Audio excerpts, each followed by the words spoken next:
My name is Alex Jordan. I'm ostensibly an international broadcaster, so you can use that how you wish. I do TV and radio. Sports is my main area, my main arena, but of course I am a person obsessed with language, culture, social justice, etc. So really and truly I'm interested in the whole world, and I talk about that, talk about lots of different things. I am a National Transformation Initiative Transformation Archivist, NTI Transformation Archivist. Log on to nti.org.bb if you're wondering what that is. I'm also an athlete, and I love sports and love running about, and generally running my mouth.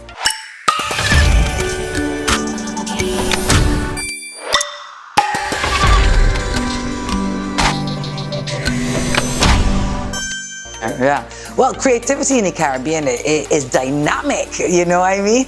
The thing is that we are a people that come from a brutal history, and I think the best art, the best creativity comes out of positions of difficulty. You ever see the art in Haiti? You ever see Jamaican theater? Ask yourself, why is it such a high standard? I think we could use the analogy of, like, you know, pressure creating diamonds. That is the effectively what happens with creativity in the Caribbean. Trinidad and Tobago mass culture, their carnival cultures, I mean, second to none. Creativity in the Caribbean is vibrant. Well, the Caribbean is a unique place where we are the same people who made the same trip on the same ship, but we're so uniquely different from island to island, as you know, in terms of culture, accent, our focuses, etc. So you'll see creativity, for example, being rife and vibrant in a place like Jamaica, and I would argue not as much maybe in an Antigua and in a Barbados. You will need your social historians to say why. I could tell you why I think geography plays a part.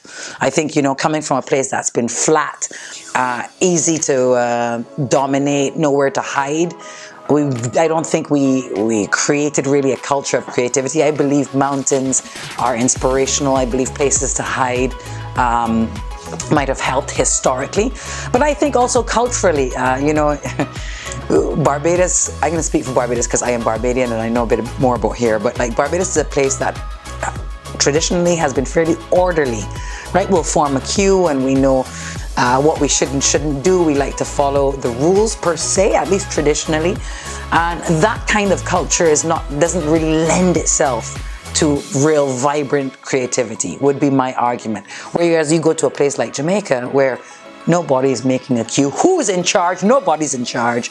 And in fact, they come up with extraordinary, amazing things. And you see it in the day-to-day culture. So for example, I worked at Sportsmax TV, and they would have like their national high school football launch.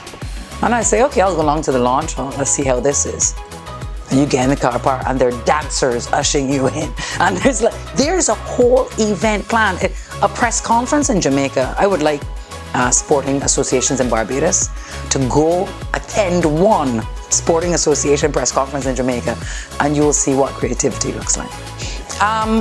It's interesting that you mentioned the Tokyo Olympics because the Japanese people are so creative. And I remember watching the opening and closing ceremonies and thinking there'll be a lot of Philistines around the world who'll be like, it's not flashy enough. I want to be impressed. Impress me! Whereas I thought there was so much subtlety and use of light and shape and shade. And they did some things that I thought were just nothing short of genius. And I was like, you know what? This kind of creativity comes out of years and years and years of culture, which we don't have, right? We got stop-gapped. Culture was cut. And I think, you know, from my own experiences of travel and stuff, I feel as a West Indian people, in order to encourage more creativity, we have to allow a space in our minds for our minds to be changed. I think we have such a strong opinion on what is right and what is wrong. Have you ever been with a guy, girls, or a girl guy, or either, because your choice, where you'll say something to them romantic and they'll say, is that a good thing or a bad thing? To me, that's so West Indian, that you have to kind of find this thing and put it in its place. That is the opposite in my mind of creativity. Creativity is actually choosing not to judge something, but rather observing and allowing things to go where they want to go, right? Good, bad, right, left, black, white, all that needs to break down, because life is not like that. Life is a minefield of both things being true.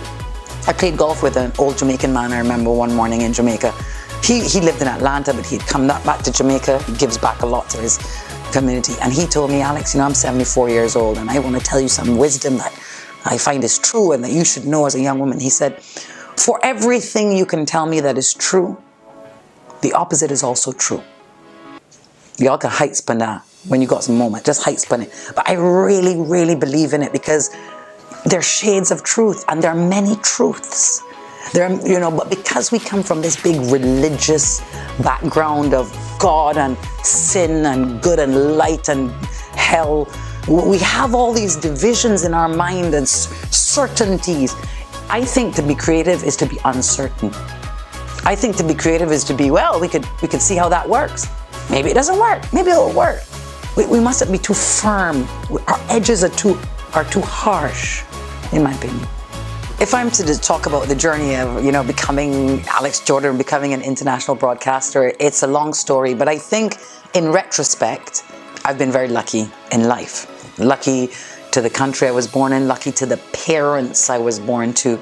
They're massively important in the formation of who I became. I have an Australian mother, so that's already a little difference in my home. So I already have contrast.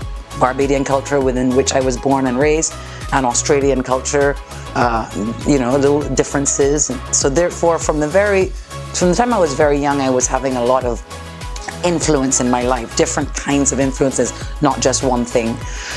So even, when I got to school age, I was like, boy, what do I want to become? What do I want to become?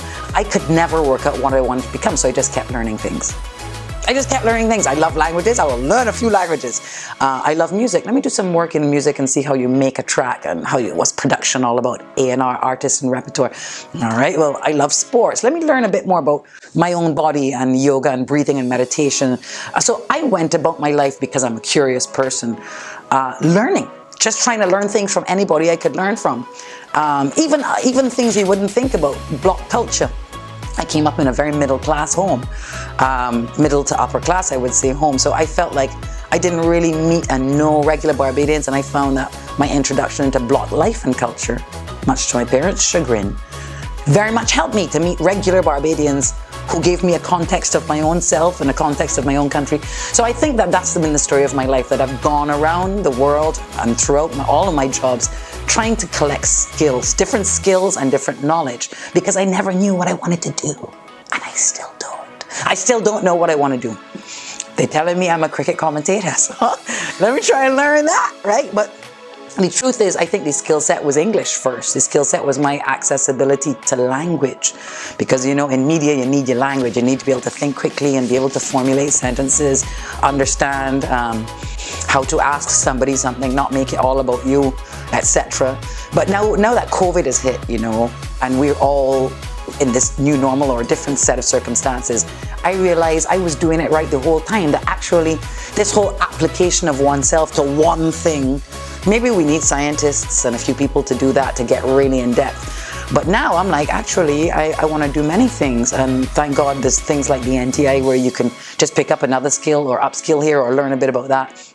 I have a friend, Bertha Pilgrim, formerly Bertha Liverpool, who is she's an actuarial scientist, so a real brain, and worked for some big up company, but you could bounce her on an average weekend and she's just done some carpentry, right?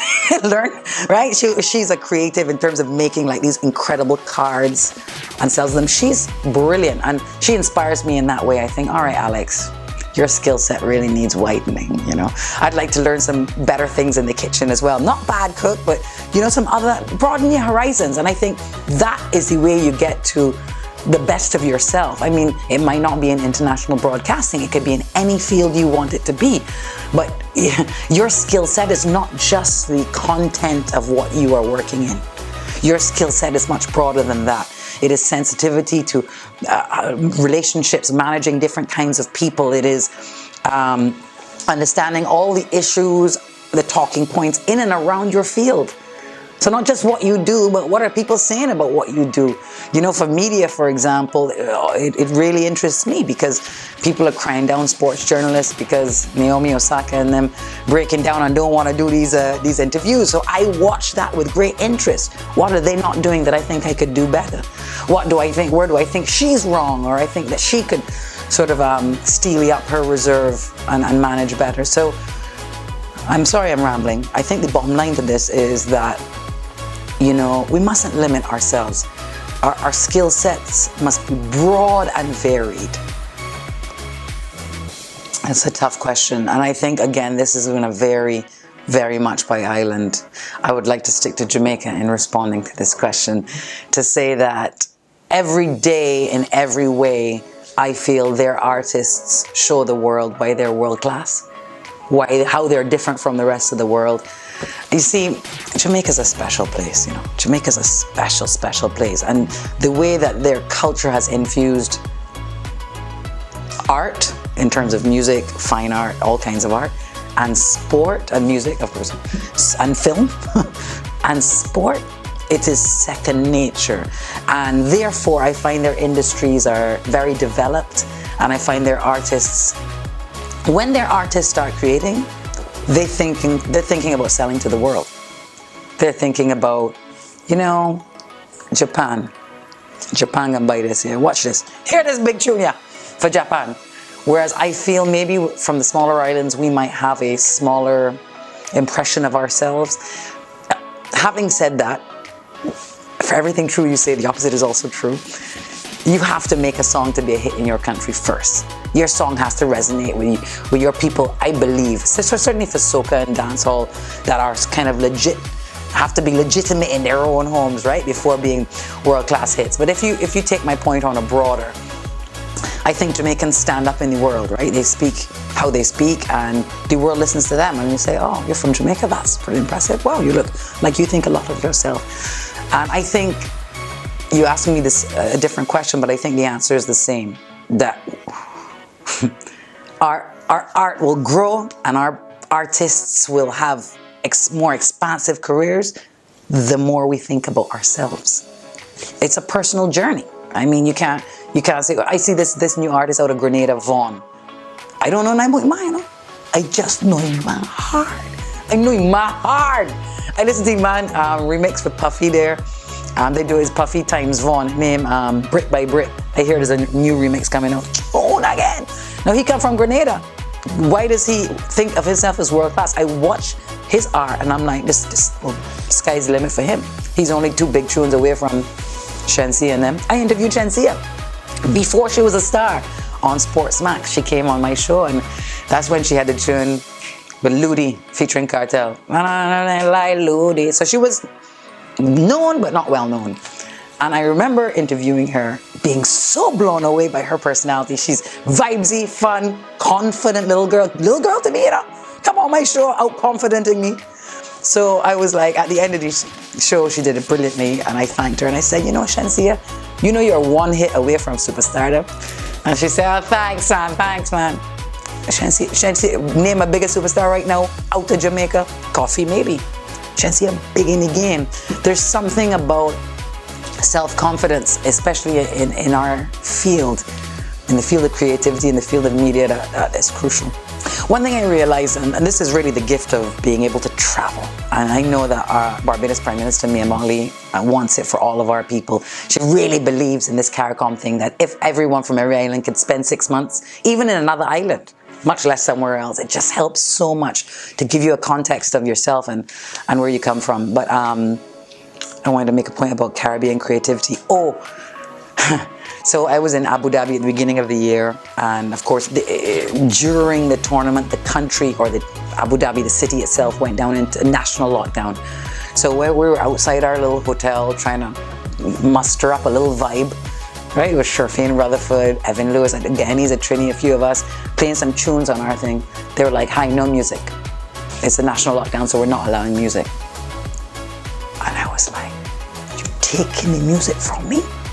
No, we're not trying to play on a big speaker, you're playing on our phone. You're telling me I can't play a phone. And then them guys were like, AJ, we didn't come all the way to Abu Dhabi to get a rest. Try and put away the music. But it told me something. it showed me again how different Caribbean people are from the rest of the world. Like our connection to our music, and music is a verb in this part of the world, right? Music does not merely appear, right? Music is experienced and enjoyed. And you can say all the time, all your life, oh, Caribbean people, we're special people, we're vibesy people. But in that moment, I really realized it. I was like, oh my God, we're magical. We have a whole other sense, a seventh sense that lots of places in the world don't have. For whatever reason, they might have other things. Like when I was in Japan, they have a discipline gene that we definitely don't have. We can't even find that. But there is something special and magical about the spirit of a West Indian person, of a Caribbean person. And from that, we should be the world's best creatives.